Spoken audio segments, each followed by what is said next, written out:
Estamos de volta aqui com o Jornal da Manhã, com o nosso segundo bloco, de informações, trazendo informações sobre Maceió, Alagoas, o nosso país. E a gente vai estar entrevistando agora o professor, doutor honoris causa, doutor Álvaro Queiroz. Doutor Álvaro, seja muito bem-vindo aqui ao Jornal da Manhã pela Jovem Pan em 100,7. Muito bom dia a vocês, aos amigos ouvintes da Jovem Pan. Para mim é uma satisfação enorme estar aqui com vocês nessa emissora que presta um relevante serviço à população alagoana, maceiense.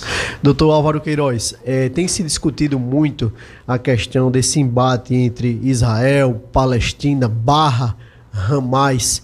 Vamos situar o ouvinte, quem é quem dentro desse processo histórico geopolítico. Quem é Israel, quem é Palestina e quem é o Hamas?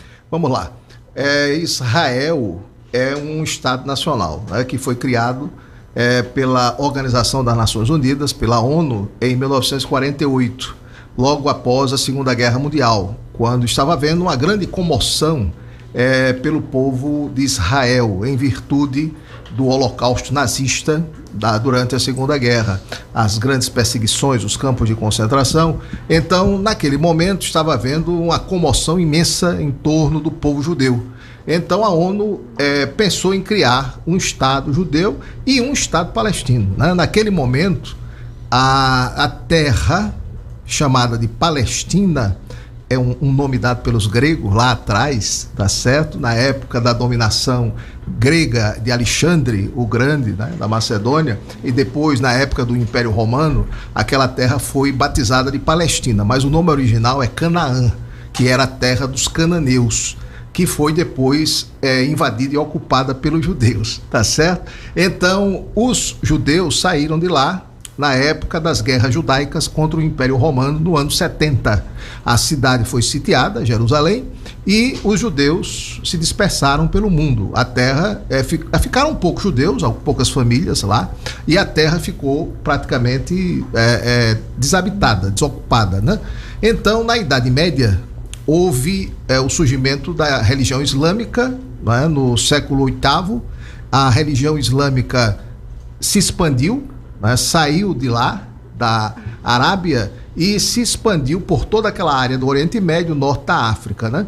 Então, nessa expansão, os árabes ocuparam aquela terra da Palestina. Então, esses árabes que ocuparam a Palestina, que são chamados de palestinos. Então, os palestinos de hoje são esses árabes que ocuparam a região chamada Palestina. Então, os judeus já não estavam lá. Os judeus estavam dispersos pelo mundo. O êxodo aconteceu. Exatamente. Então, essa diáspora judaica, ela provocou a dispersão do povo judeu. Aí eles, durante a Segunda Guerra, sofreram muito. Então, a ONU quis criar um Estado, um Estado para os judeus. Só que a ONU também pensou em criar um Estado palestino, porque os palestinos já estavam lá. Os árabes palestinos já estavam lá, naquela terra. Então, a ONU disse, vamos dividir a terra, o território, criar um Estado judeu, um Estado palestino. Só que os palestinos não quiseram. É um mistério isso, eles se recusaram. Eles não quiseram dividir o território com os judeus. Então, a ONU criou o Estado judeu, o Estado de Israel. A contragosto do Estado palestino. Exatamente. E os judeus voltaram. Só que os judeus acharam que o território era pequeno para eles, porque na cabeça dos judeus eles queriam o mesmo território da época da dinastia davídica, lá de Davi, de Salomão, que é um território imenso, era um império, o império hebreu, judeu, daquele tempo de Salomão. Então eles começaram gradativamente, a partir de 1949, quando eles retornaram, eles começaram a tomar os territórios, a avançar nos territórios palestinos e a expulsar os palestinos, de tal maneira que os palestinos foram expulsos daquele território que eles haviam ocupado. E começou a partir daí uma luta dos palestinos. Essa luta começa em forma de guerrilha, guerrilha, grupos extremistas, terroristas, etc. Mas, gradativamente, essa luta vai recebendo apoio internacional.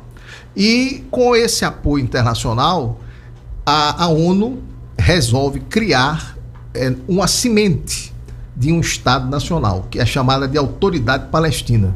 Então, a Autoridade Palestina ainda não é o Estado palestino, é uma semente de um futuro Estado palestino. Então, a ONU cria a Autoridade Palestina, né? Nós não podemos deixar de citar aqui o nome de um grande líder palestino, que foi o Yasser Arafat. Yasser Arafat fundou um grupo, né, uma instituição chamada OLP, Organização pela Libertação da Palestina, e criou um partido chamado Fatah, que é o partido que está no poder, né, na Palestina, com o atual líder palestino, o presidente, né, da Autoridade Palestina, que é o Mahmoud Abbas. Ele é do Fatah, é do grupo do Arafat. Então, o Arafat se tornou um símbolo nesta luta dos palestinos por seu território, né? E a partir daí a ONU começa a dar apoio à causa palestina. Algumas potências mundiais também começam a apoiar a causa palestina, porque não era interessante manter aquele conflito, manter aquela guerra, né? Mesmo para as potências ocidentais não era interessante. Por quê? Porque eles têm interesses naquela região, tá certo? Interesses geopolíticos, né? Interesses econômicos naquela região. A própria criação do Estado de Israel acontece num momento chave da história da humanidade. Quando termina a Segunda Guerra Mundial, começa em seguida a chamada Guerra Fria, que era um conflito de interesses entre capitalismo e socialismo, entre dois impérios que emergiram da Segunda Guerra, os Estados Unidos e a União Soviética, e esses impérios tinham seus interesses, e os Estados Unidos tinham seu interesse naquela região do Oriente Médio. Por isso que os Estados Unidos forçaram, juntamente com a Inglaterra, a ONU, para criar um Estado judeu. Então, durante o período da Guerra Fria, até os anos 80, Israel servia como uma fronteira avançada norte-americana no Oriente Médio, tá certo? Para defender os interesses dos Estados Unidos naquela região. Hoje, eu posso dizer com certeza e sem medo de errar, o Estado que tem mais arma de destruição em massa no planeta. Israel hoje, doutor. Israel, tá certo? Se houver um conflito ali entre judeus e árabes, eles detonam tanto míssil, tanta bomba, que vai riscar do mapa o mundo árabe. Porque os Estados Unidos armaram de tal maneira o território judeu de Israel, justamente por conta da Guerra Fria. Então, desculpa, João, isso justifica esse apoio irrestrito dos Estados Unidos a Israel? A Israel. Essa posição. Sempre houve uma parceria incondicional entre o governo americano e o governo israelense, né? O Estado norte-americano e o Estado judeu, porque o Estado judeu sempre serviu aos interesses capitalistas norte-americanos, desde a época depois da Segunda Guerra, na Guerra Fria. Este investimento acontece atualmente nessa... Também. E aí, doutor Álvaro, a gente consegue agora se situar um pouco nessa contenda, nessa disputa entre Palestina e Israel e o famigerado Hamas. Quem é o Hamas dentro de todo esse processo? A gente está acompanhando o noticiário dia após dia, as agências de notícias internacionais, nacionais, dando grande destaque para a atuação do Hamas e a questão bélica, né? Essa guerra aí, essa contenda aí. O Hamas é um grupo terrorista, ele está a serviço da Palestina, há interesses internacionais, geopolíticos de patrocínio junto ao Hamas para fomentar esse terror. Como é que funciona o Hamas? Eles são fundamentalistas religiosos, políticos? Explica um pouquinho para a gente. O Hamas é um grupo de guerrilha, não é? Um grupo guerrilheiro, um grupo terrorista, tá certo? É um grupo extremista. Tanto no lado dos palestinos, no lado árabe, quanto do lado judeu, existem os extremistas, tá certo? A população, na sua grande maioria, é como nós aqui, né? Vive sua vidinha normalmente. ambiente, né? Sai de casa, trabalha, lancha, almoça, vai ao cinema, vai ao shopping, passeia, etc. É a vida diária do povo, tanto o povo árabe, palestino, quanto o povo judeu, tá certo? Agora, existem dos dois lados grupos políticos de extremismo exagerado. Esse extremismo, ele é provocado tanto por razões étnicas, raciais, quanto por razões de interesse geopolítico, né, e econômico, tá certo? E também por interesses religiosos. A gente não pode esquecer o fator religioso. Existe um combo aí, doutor Álvaro, ou seja, existem grandes contendas, grandes discussões dentro de um único processo, podemos dizer assim. Processo. O fator religioso é importantíssimo, viu? Porque a pior coisa que existe é o fanatismo religioso, é o extremismo religioso, porque tudo justifica em nome de Deus.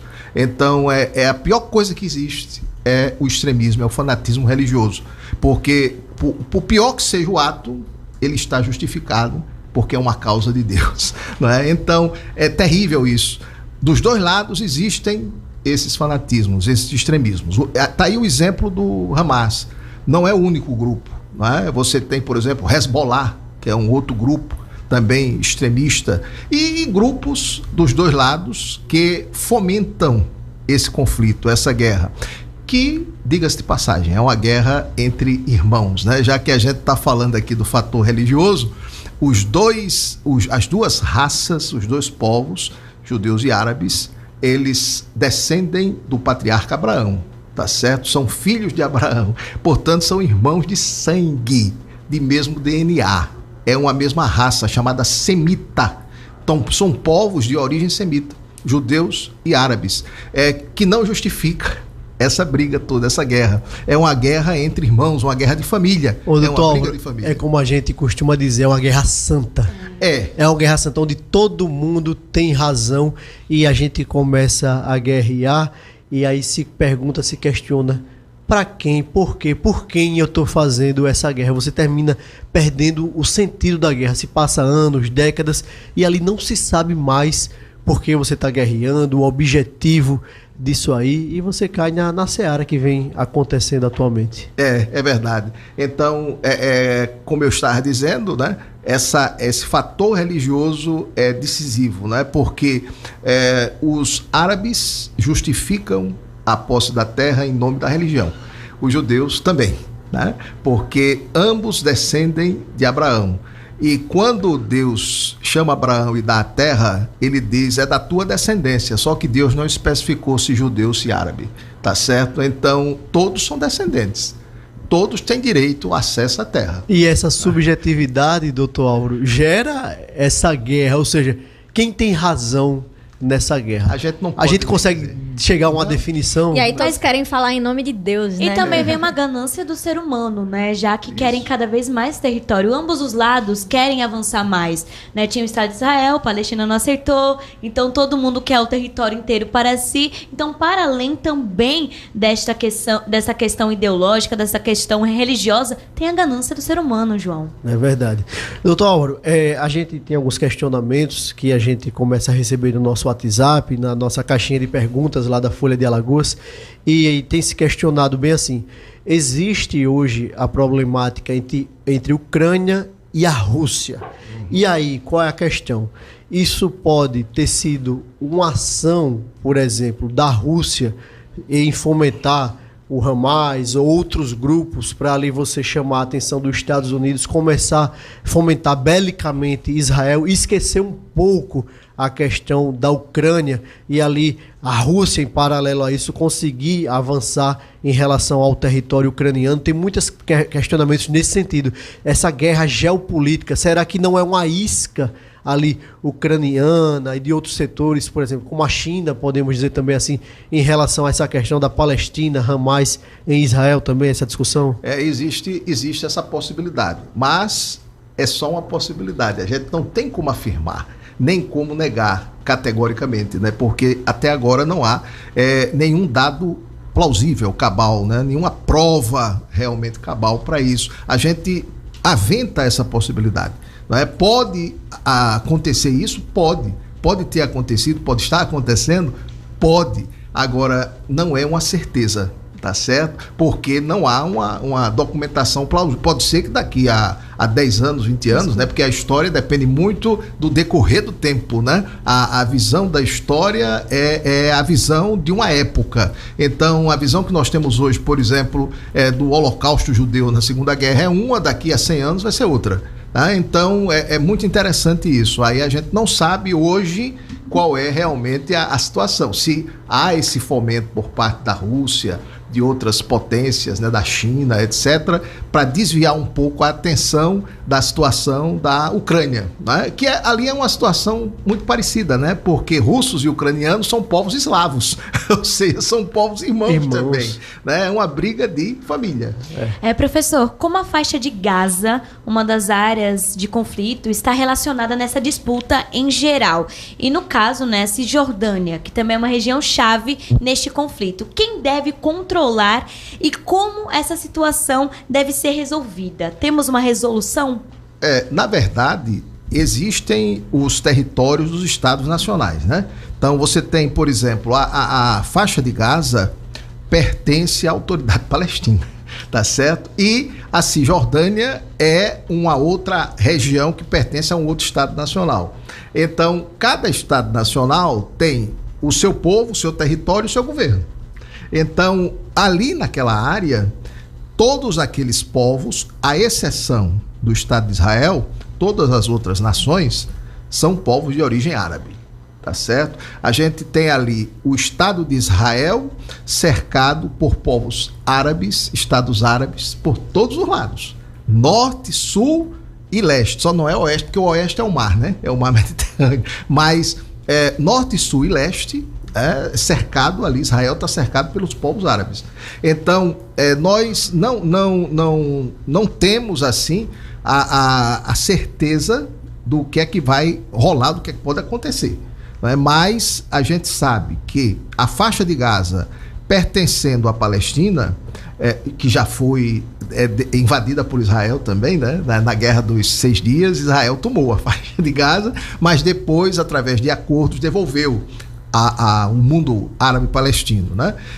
Como também a Cisjordânia era um território reivindicado pelos judeus, né? Porque tudo aquilo era império de Davi e Salomão, né? Tudo aquilo era território judeu no passado. Então, eles reivindicavam todo aquele território. Então, o que hoje a autoridade palestina, futuro Estado palestino, o que hoje é a Jordânia, a Cisjordânia, né? A Península do Sinai já entrando no Egito, tá certo? Tudo aquilo era reivindicação judaica. Território que no passado pertenceu aos judeus, né? Ao Império Salomônico e Davídico. Então, para eles é deles. Né? Eles estão cedendo, eles estão dando de mão beijada para os outros, mas para ele, na cabeça do judeu, aquilo ali é deles. Complicado. Professor, falando um pouco agora do contexto político de Brasil, né? Como é que o senhor avalia a atuação do governo Lula diante dessa crise, né? Tanto no diálogo internacional, com organismos internacionais como a ONU, por exemplo, quanto nas ações de repatriação dos cidadãos brasileiros. E além disso, além dessa questão da população brasileira, né, que foi resgatada das zonas de conflito, de que maneira essa guerra afeta o Brasil, politicamente falando, economicamente falando também, no caso?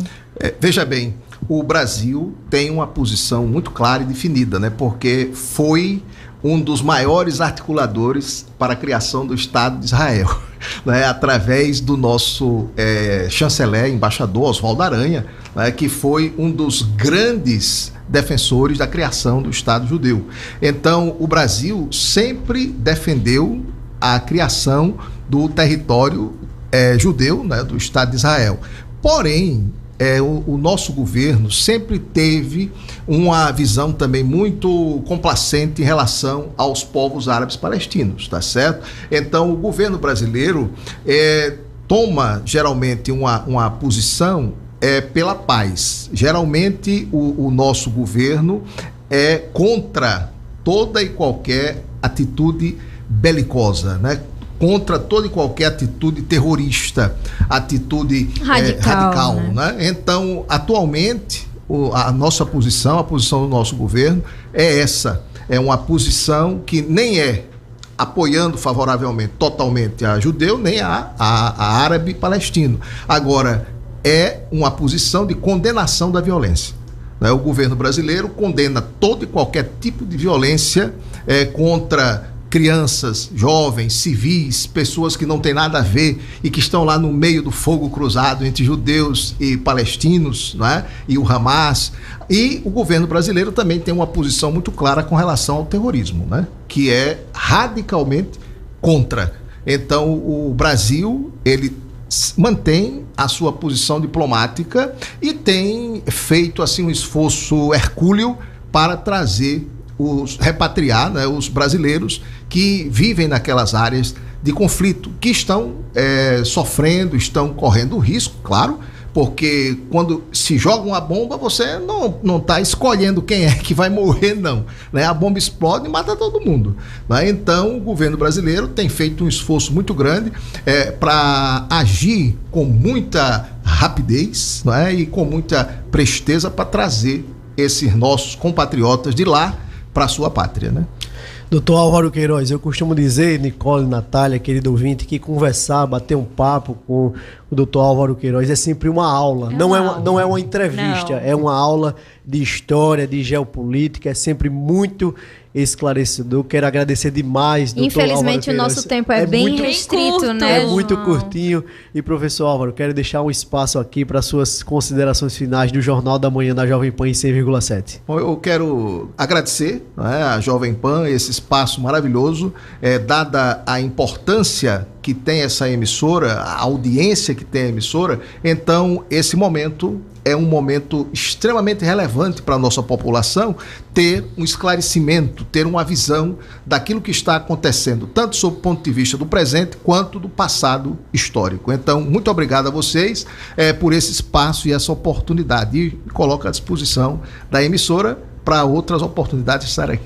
Doutor Álvaro Queiroz, quero agradecer mais uma vez a sua participação e dizer que vamos estar debatendo essas e outras temáticas aqui no Jornal da Manhã, tão importante para trazer luz ao debate de questões tão sensíveis da nossa sociedade, não só aqui no Brasil, mas nacional. E é sempre tudo muito complexo, né, João? Então é importante debater e esclarecer pra gente, pro nosso Historicamente, Historicamente é muito também, importante. Nicole, isso mesmo. É isso aí. Obrigado, Natália. Obrigado, Nicole. Claudio Stone na técnica. Mailson Franklin nas ruas de Maceió com o nosso querido Geraldo Salgueiro. Muito obrigado a todos vocês e até amanhã, até quinta-feira, se Deus quiser. Tchau, tchau, ouvinte. Até amanhã.